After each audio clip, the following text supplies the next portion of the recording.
여러분 반갑습니다. 네, 여러분 반갑습니다.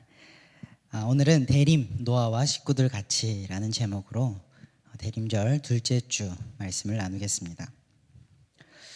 여러분, 우리는 참 불안한 시대에 살아갑니다. 우리는 불안한 시대에 살아갑니다. 사회적으로, 특별히 좀 구체적으로는 경제적으로, 관계적으로, 그리고 또 자연 생태적으로도 대단히 온갖 불안의 요소가 넘치는 시대를 살아가고 있습니다. 이건 우리 세대가 가장 피부로 체감할 거라 생각합니다. 그래서 일일이 구태여 예를 들지 않더라도 모두들 충분히 공감하실 거라 생각합니다. 삶의 근본적인 기반이 흔들리는데 불안하지 않을 사람들은 없습니다. 우리는 다 불안합니다. 그런데 주님께서는 이 같은 불안의 현상들이 곧 종말의 징조다라고 이야기하셨습니다. 다만 감사한 것은 주님께서는 이러한 불안의 시대를 극복하고 살아갈 수 있는 길도 함께 가르쳐 주셨다라는 것입니다.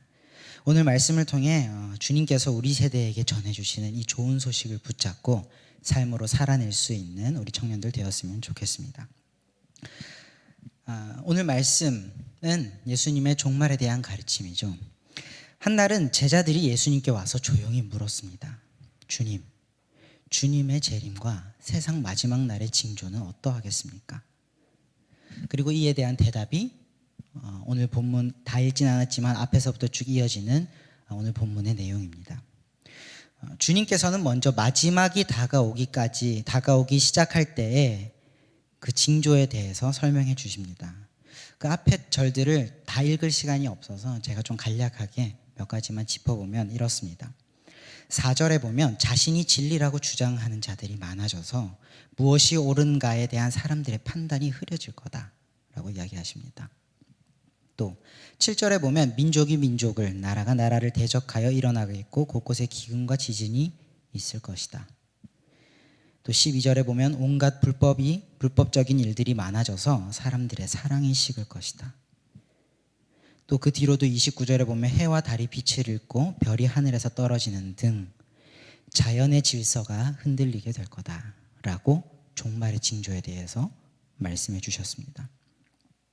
말하자면 인간의 삶을 구성하고 있는 이 사회적인 기반과 자연적인 기반이 흔들리는 날이 오게 될 거다라고 그 종말의 징조에 대해서 말씀을 해주신 거죠. 이게 4절에서 31절까지의 말씀입니다. 근데 이 4절에서 31절까지의 말씀을 가만히 읽어보면, 들어보면 대부분이 인간을 근본적으로 불안하게 만드는 일들입니다. 다양한 표현들로 주님께서 말씀하셨지만 공통점이 있다면 그건 전부 인간을 불안하게 하는 일들이다. 인간의 인생을 근본적으로 불안하게 하는 일들이다라는 겁니다.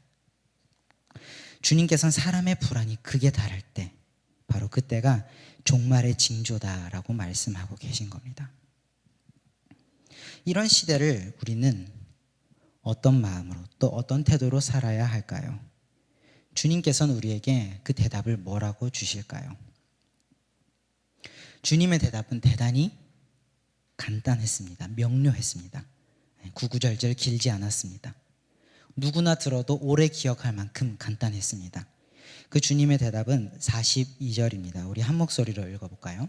시작. 그러므로 깨어있으라. 어느 날에 너희 주가 임할는지 너희는 알지 못함이니라. 아멘. 그렇습니다. 주님께서 이 불안의 시대를 지나갈 수 있는 열쇠를 주셨는데, 키를 주셨는데 그건 바로 깨어있으라 라는 겁니다. 그런데 여러분, 정말 깨어있으면 우리가 이 불안한 시대를 극복하고 살아갈 수 있겠습니까? 실제로 생각해 보자는 겁니다. 그런데 애초에 이 질문을 던지기에 앞서서 근본적으로 이 깨어있으라는 말의 의미가 좀 와닿으십니까? 처음엔 저도 이게 깨어있으라는 말이 너무 추상적으로 들려서 이게 좀 와닿지 않다가 좀 기회가 돼서 이렇게 좀 알아보고 또 교수님들께서 좀 여쭤볼 일들이 있어서 한번 이렇게 물어보게 됐습니다.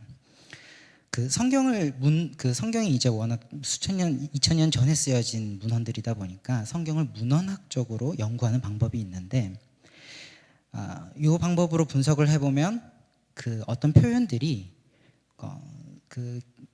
기록된 이전에 예를 들면 신약의 표현들이면 구약의 어떤 그 표현의 배경이 되는 어떤 흐름이나 전통들이 있는지를 확인할 수 있는 길이 있습니다. 결론만 말씀드리자면 오늘 본문 속에서 예수님께서 깨어 있으라라고 말씀하신 이 말은 구약의 출애굽 사건을 염두에 두고 하신 말씀입니다. 출애굽기는 이스라엘이 이집트를 탈출하던 순간을 이렇게 기록하고 있습니다. 우리 출애굽기 12장 41, 2절을 제가 읽어볼 테니 한번 눈으로 따라와 주세요. 430년이 끝나는 그날에 여호와의 군대가 다 애굽 땅에서 나왔은즉 이 밤은 그들을 애굽 땅에서 인도하여 내심으로 말미암아 여호와 앞에 지킬 것이니 이는 여호와의 밤이라. 이스라엘 자손이 다 대대로 지킬 것이니라. 대개 역사가 그렇듯 소위 거사는 보통 밤에 이루어지죠. 그날 이스라엘도 하나님의 도움으로 이집트에서 해방되는 순간은 다름 아닌 밤이었습니다. 말하자면 이스라엘은 이집트에서의 마지막 밤을 뜬 눈으로 보내야 했던 겁니다. 하나님께서 모세를 통해서 신호를 딱 주시면 그때가 언제든 즉시 이집트를 떠날 수 있도록 모든 채비를 마치고 대기하고 있어야 했기 때문입니다. 그게 출애굽하던 마지막 날 밤에 있었던 일입니다. 그래서 이 날을 여호와의 밤이라고 이야기했습니다. 이 점에서 이스라엘의 그 마지막 밤은 깨어 있어야 하는 밤이었습니다. 예수님께서 깨어 있으라라고 말씀하신 의미도 이런 맥락에서 이어집니다. 우리가 지금은 잠시 세상에 살고 있지만 언제든 주님께서 오라, 너의 삶을 멈추라, 내가 역사를 이제 마침표를 찍겠노라 라고 말씀하시는 날에 우리는 이 땅에서 가졌던 모든 것을 털어버리고 주님께로 떠날 마음의 채비를 하면서 살아야 합니다. 이것이 주님께서 우리더러 깨어 있으라 라고 말씀하신 말의 의미입니다. 우리는 대개 얻지 못할까 봐 불안하고 혹은 가진 것을 잃을까 봐 불안해합니다. 말하자면 우리가 마음을 이 땅에 두고 살아가기 때문에 불안하다는 이야기입니다. 그래서 불안의 시대를 살아내기 위한 열쇠가 있다면 하나님께서 주신 열쇠가 있다면 그것은 바로 깨어있는 마음입니다.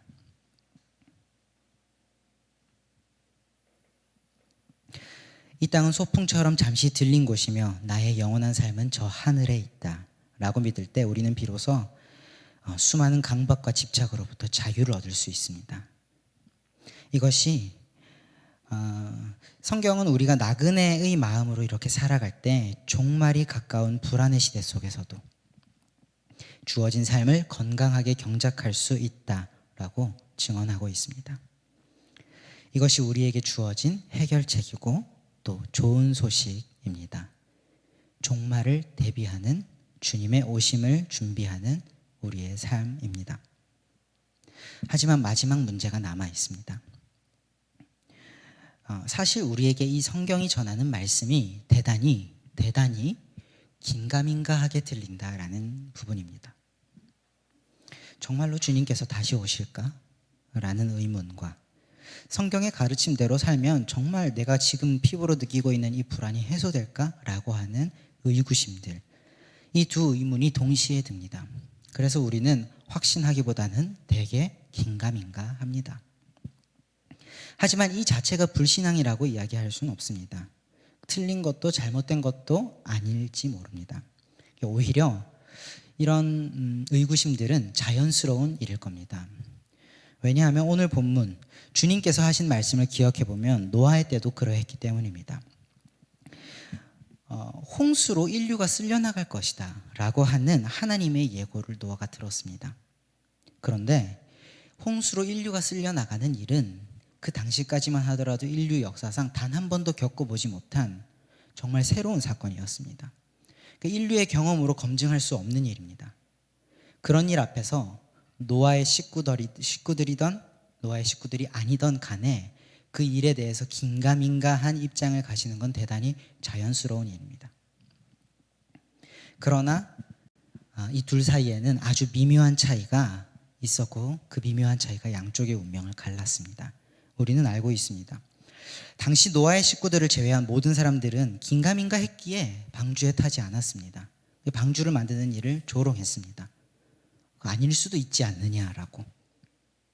그런데 같은 이유로, 긴가민가한 이유로, 그럴 수도 있다는 이유로 노아와 노아의 식구들은 방주의 제작에 참여했고 방주에 탑승했습니다. 둘의 차이는 행함으로 자신의 믿음을 보였느냐 보이지 않았느냐의 차이입니다. 방주에 타지 않은 사람들 중에서도요, 노아를 보면서 40년간 그렇게 꾸준히 방주를 만드는 걸 보면서 저 거대한 배를 산 위에 짓는 저 일을 묵묵하게 하는 걸 보면서 방주에 타지 않은 사람들 중에서도 혹시 뭔가 있진 않을까? 의구심을 품은 사람들도 있을 겁니다. 그러나 성경은 그들이 의구심만 품었지 결과적으로는 타지 않았다라고 그 결과를 이야기합니다. 그 결과 방주에 탑승하는 모든 사람들은 구원을 받았지만 그렇지 않은 사람들은 살아남지 못했습니다. 주님께서 재림하시는 날도 예수님께서 그렇게 말씀하셨습니다. 노아의 때와 같을 것이다 라고 이야기하셨습니다. 노아가 대심판에 대한 하나님의 예고를 받았듯 우리는 주님께서 다시 오실 것이다 라는 이 약속을 받았습니다.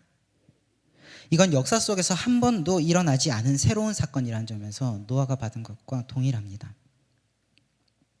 그렇게 경험으로 우리는 이 일을, 예수님께서 다시 오실 거라고 하는 이 일을 우리는 인류의 경험으로는 검증해내고 확신할 수 없습니다. 때문에 교회 다니는 사람들이든 교회 다니지 않는 사람들이든 이 일에 대해서 긴가민가한 태도를 가지는 건 자연스러운 일입니다. 하나님께서 이걸 가지고 우리를 책망하진 않으십니다. 그러나 이번에도 아주 미묘한 차이가 우리와 그들의 운명을, 결과를 갈라놓을 겁니다. 주님께서 다시 오신다는 이 하나님의 약속 앞에서 긴가민가하기에 성경의 가르침을 따라 살아가는 인생들이 있을 겁니다. 그리고 반대로 긴가민가하기에 성경의 기준을 거부하고 살아가는 인생들도 있을 겁니다. 이 신앙이라고 하는 방주에 탑승하는 사람들도 있을 것이고 그걸 거절하는 사람들도 있을 겁니다. 그러나 그 결말은 우리는 성경을 통해 알고 있습니다. 확연히 다를 겁니다. 이것이 주님께서 가르쳐 주시는 마지막 날을 살아가는 방법이요, 마지막 날을 준비하는 길입니다. 말씀을 맺겠습니다. 대림, 기다릴 때에 임할 임자를 더하여 주님의 강림을 기다린다는 의미를 담고 있는 말입니다. 대림절 둘째 주간 우리는 어떤 마음과 태도로 주님을 기다리겠습니까? 깨어있으라 라는 이 주님의 마음에 순종함으로 마지막 날을 준비하는 우리가 되었으면 좋겠습니다. 깨어있으라 라는 말은 언제든 떠날 준비를 하고 살아가는 일상을 의미합니다. 언제든 우리가 떠날 준비가 되어 있다면 조금 손해보는 게 우리에게 뭐가 그리 큰 대수겠습니까? 또 조금 부끄러움 당하는 게 뭐가 그리 큰 일이겠습니까? 우리는 넉넉한 마음으로 용서할 수 있고 담담한 마음으로 지나갈 수 있습니다. 여기서 우리 그리스도인들의 멋과 저력이 나오는 줄 믿습니다. 이 구별된 매력을 가지고 삶을 살아내시고 이 삶으로 우리 예수 그리스도의 복음을 우리 주변에 우리 이웃들에게 전해내는 삶을 살아내길 간절히 기원합니다. 이것이 그리스도인이 인생을 대하는 태도이며 불안의 시대를 지나가는 길입니다. 여기 모인 우리 모든 청년들이 주님께서 인도하시는 길로 걸어서 한 번뿐인 인생 실패 없이 걸어내기를 간절히 기원합니다. 기도하겠습니다. 하나님 아버지 감사합니다. 오늘은 주님의 오심을 기다리는 마음으로 일상을 어떤 태도로 살아야 할지 가르쳐 주셨습니다. 주님께서 가르쳐 주신 종말은 결코 우리 인생을 무너뜨리지 않습니다. 오히려 우리의 인생을 더욱 성숙하고 깊이 있게 만들어 줄 것입니다. 저 하늘의 본향을 두고 이 땅에 잠시 소풍 나온 나그네의 마음으로 이 삶을 대하게 하시고 현실에 매몰되어 불안이 이끄는 대로 끌려다니는 인생이 아니라 하나님의 뜻이라는 위대한 힘을 통해 자유로운 걸음을 내딛는 인생들이 되게 하여 주시옵소서. 감사합니다. 예수님의 이름으로 간절히 기도합니다.